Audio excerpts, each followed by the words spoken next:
Japan में दूसरे विश्व युद्ध के दौरान क्या हुआ था? दूसरे विश्व युद्ध में जापान पूरे एशिया पर कब्जा करना चाहता था, जिसका पश्चिमी हिस्सा कुछ हद तक अमेरिका के कब्जे में था। उसका उत्तरी भाग सोवियत संघ के पास और कुछ हिस्सा ब्रिटिश गवर्नमेंट के पास था। जापान उस समय बुरी तरह से एशिया पर कब्जा करना चाहता था और इसके चलते उसने जगह जगह कई हमले किए और इन सब के चलते जापान के पास संसाधनों की कमी होने लगी, जिनमें सबसे महत्वपूर्ण था पेट्रोल, जिसे इंपोर्ट करने के लिए उसे अमेरिका के भरोसे रहना पड़ता था। दूसरे विश्व युद्ध के दौरान जब जापान अमेरिका को आत्मसमर्पण न करते हुए भारी नुकसान पहुंचा रहा था, जंग में उतरे अमेरिका के लिटिल बॉय और फैट मैन, तब हुआ विश्व में पहला और आखिरी न्यूक्लियर अटैक यानी परमाणु हमला, जिसमें इन दोनों बमों ने मिलकर करीब 2,86,000 जापानी रहवासियों और जवानों को मार डाला। ऐसा मौत का मंजर दुनिया ने कभी नहीं देखा था। बम गिरने की जगह से तकरीबन 15 किलोमीटर दूर तक सब कुछ तबाह हो गया था। ना कोई बिल्डिंग, ना पुल, ना पेड़ पौधे, यहां तक कि लोगों की चमड़ी जलकर टपकने लगी थी। माना जाता है कुछ 10,000 डिग्री सेल्सियस तक की गर्मी उस बम के फटने से वहां फैल गई थी, जिसकी वजह से बम गिरने के करीब 1 मिनट में ही 70% लोग मारे गए थे। चारों ओर लाशों के ढेर, पूरा शहर कब्रिस्तान में बदल चुका था, जिंदा लाशों का कब्रिस्तान, और दूर दूर तक जहरीली गैस फैल चुकी थी। ऐसा जापान के एक हिस्से में नहीं बल्कि 2 हिस्सों में हुआ, हिरोशिमा और नागासाकी, जहां पर एटम बम के विस्फोट का हर्जाना आज भी वहां के लोग चुका रहे हैं। वहां पर आज भी रेडिएशन की वजह से कैंसर और ल्यूकेमिया जैसी बीमारियां लोगों के डीएनए में घर कर गई हैं। बम के गिरने के घंटों बाद तक मदद करने के लिए कोई वहां पर नहीं आ पाया, क्योंकि सारे डॉक्टर और मददकर्मी खुद इस बम की चपेट में आ गए थे। संसाधनों के साथ जापान को काफी ज्यादा जनहानि भी हुई। जापान की हालत पहले ही खराब थी। इतनी जनहानि होने के बाद वो अब इतना सहमा हुआ था और कमजोर था कि उसके बाद जापान को जंग में अपने घुटने टेक देने पड़े। इस जंग में कैसे आए लिटिल मैन और फैट बॉय? कैसे उन्होंने इतने लोगों की जानें ले ली? और न्यूक्लियर अटैक यहां कैसे शुरू हुआ? तो आइए जानते हैं। 5 अगस्त 1945, हिरोशिमा, जापान। देर रात 9:27 और 12:25 पर चारों ओर सायरन का साउंड गूंज उठा। यह सायरन चेतावनी का सायरन था, जिसका मतलब था कि दुश्मन के हवाई जहाज सर पर हैं।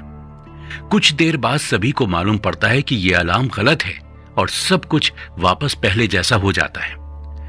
6 अगस्त 1945, हिरोशिमा, जापान। सुबह 7:09 का समय, फिर से सायरन शहर में सुनाई दिए, सभी को चेतावनी देते हुए कि दुश्मन के जंगी जहाज फिर हवा में दिखाई दिए हैं। सिर्फ एक जहाज देखा जा सकता था। ये अमेरिकी सेना का जहाज था, जो कि शहर का मुआयना करने आया था और वहां का मौसम बम गिराने के हिसाब से सही है या नहीं। लोगों ने उस पर इतना ध्यान नहीं दिया।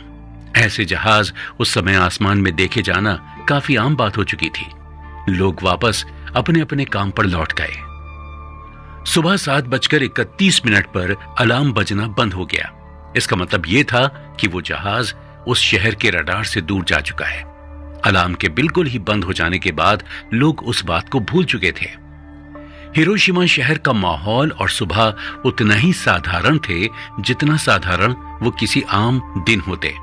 दुकानों पर फल और सब्जियां बेची जा रही थी। बच्चे स्कूल के लिए निकल चुके थे। कोई आदमी जल्दबाजी में अपना सामान भूलकर ऑफिस जाने के लिए निकल चुका था। सभी अपने रोजमर्रा के जीवन में व्यस्त हो चुके थे। आसमान बिल्कुल नीला और साफ। हिरोशिमा में अगस्त का एक गर्म दिन। सुबह के 8:15। तभी एक और B-29 हवाई जहाज हिरोशिमा के ऊपर से उड़ता हुआ दिखाई दिया। साफ आसमान और चमकते सूरज के आगे चांदी के जैसा चमकता हुआ वो हवाई जहाज हिरोशिमा के आसमान को घेरे हुए था। लोगों ने उसे बिल्कुल साधारण नजरों से देखा। कुछ लोगों का तो ध्यान भी नहीं गया। इस बार कोई अलार्म नहीं बजा, किसी को कोई चेतावनी नहीं दी गई। ये कोई साधारण अमेरिकी जंगी जहाज नहीं था जो कि भेजा जाता था संदेश पहुंचाने या डर फैलाने के लिए। बोइंग B-29, जिसका नाम था इनोला के, जो उस समय के प्रोपेलर हवाई जहाजों में सबसे आधुनिक जहाज था, जो कि बम लाने ले जाने के लिए इस्तेमाल किया जाता था, और उस समय जिसका इस्तेमाल अमेरिका ने जापान में एटम बम फेंकने के लिए किया, जिसका नाम था लिटिल बॉय। कुल 3 जहाज उस समय बम गिराने के लिए वहां पर भेजे गए थे। एक जहाज बम को ले जाने के लिए, दूसरा बम को ले जा रहे जहाज की सुरक्षा के लिए, और तीसरा सिर्फ उस मंजर को कैमरे में कैद करने के लिए भेजे गए। इन तीनों हवाई जहाजों में अमूमन 12 लोग सवार थे। किसी भी साधारण हवाई जहाज की तरह ये तीनों भी कंट्रोल रूम से जुड़े हुए थे, जहां से उन्हें पूरे समय आदेश मिल रहे थे। इस मिशन में हवाई जहाज में आए लोगों को इस बम और इस मिशन के बारे में काफी कम जानकारी थी।